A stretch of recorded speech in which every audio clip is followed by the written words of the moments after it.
wabarakatuh. Kembali lagi bersama kami dalam kajian tentang sirah Nabi SAW.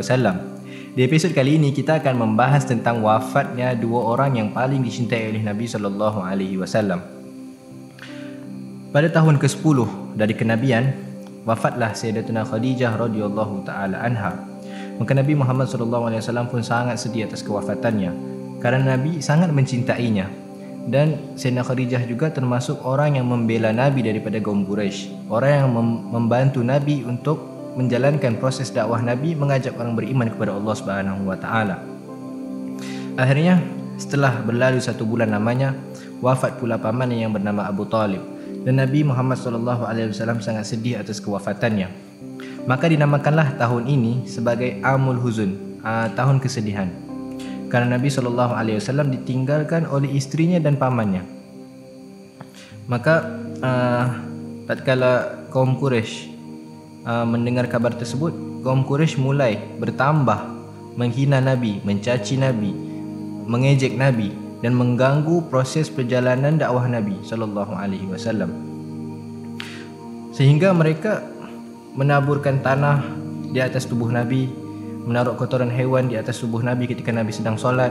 Dan ketika itu Sayyidina Abu Bakar As-Siddiq lah yang membantu Nabi, membela Nabi daripada gangguan kaum Quraisy.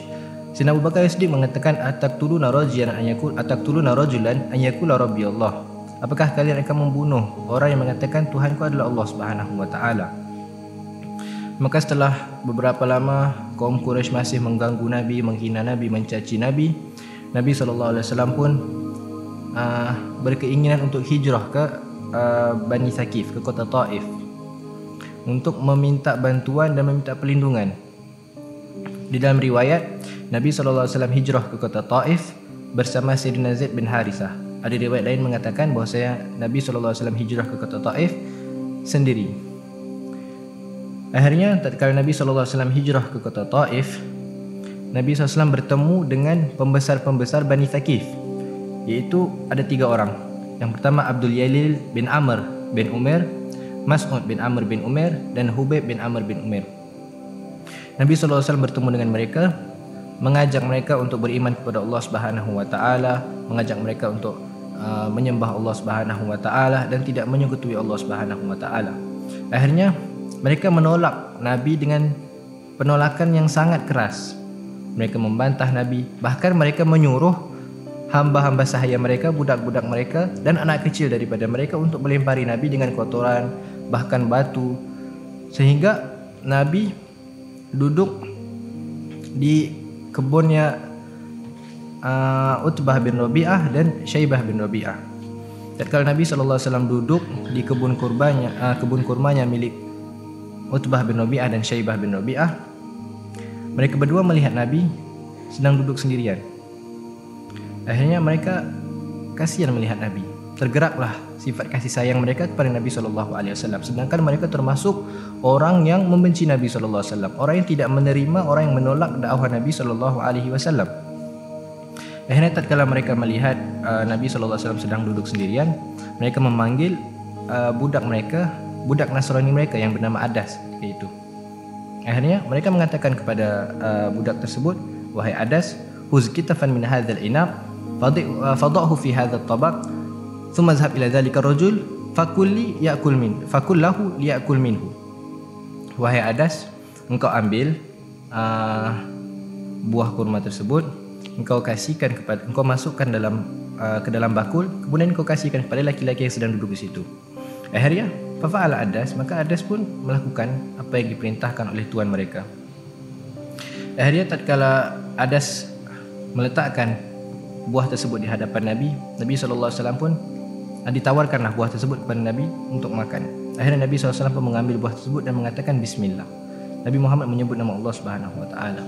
Akhirnya kata Adas, wallahi inna hadzal kalam ma yaqulu ahlu hadhil bilad. Demi Allah, aku tidak pernah mendengar kata-kata ini. Aku tidak pernah mendengar sebelum ini perkataan yang apa yang kau ucapkan. Akhirnya Rasulullah SAW pun bertanya kepada Adas, wa min ayyi bilad anta ya Adas wa madinuka. Nabi tanya kepada Adas, wahai Adas, dari mana engkau dan agama apa yang engkau anuti? Akhirnya kata Adas, aku seorang Nasrani dan aku datang daripada kota Ninawa yang terkenal sekarang di Iraq. Akhirnya Rasulullah SAW pun mengatakan, oh min qaryatir rajul as-salih Yunus bin Matta. Oh, aku tahu Ninawa adalah tempat saudaraku Yunus bin Matta. Maka Adas pun bertanya kepada Nabi, wa ma yudrika ma Yunus bin Matta, apa yang kau tahu tentang Yunus bin Matta? Maka Rasulullah SAW pun mengatakan, zaka akhi kan nabiyan wa ana nabi. Ketahuilah bahawa itu adalah saudaraku. Beliau adalah nabi dan aku juga adalah seorang nabi utusan Allah Subhanahu wa taala. Fa akaba Adas ala Rasulullah SAW yuqabbilu ra'sahu wa yadayhi wa qadamaihi. Maka tatkala Adas mendengar hal tersebut, Adas pun seketika itu tunduk dan mencium telapak kaki Nabi dan kedua tangan Nabi SAW. Akhirnya tatkala Adas melakukan perkara tersebut, ini dilihat oleh tuan mereka, Utbah bin Rabi'ah dan Syaibah bin Rabi'ah. Maka mereka mengatakan sesama mereka, apakah yang telah dilakukan oleh Muhammad kepada budakmu? Maka dipanggillah Adas tersebut. Wahai Adas, mengapakah engkau melakukan hal tersebut? Apa yang membuatmu melakukan hal tersebut kepada Muhammad sallallahu alaihi wasallam? Akhirnya kata Adas, ya sayyidi, ma fil ardi syai'un khairu min hadza, laqad akhbarani bi amrin ma ya'lamuhu illa nabi.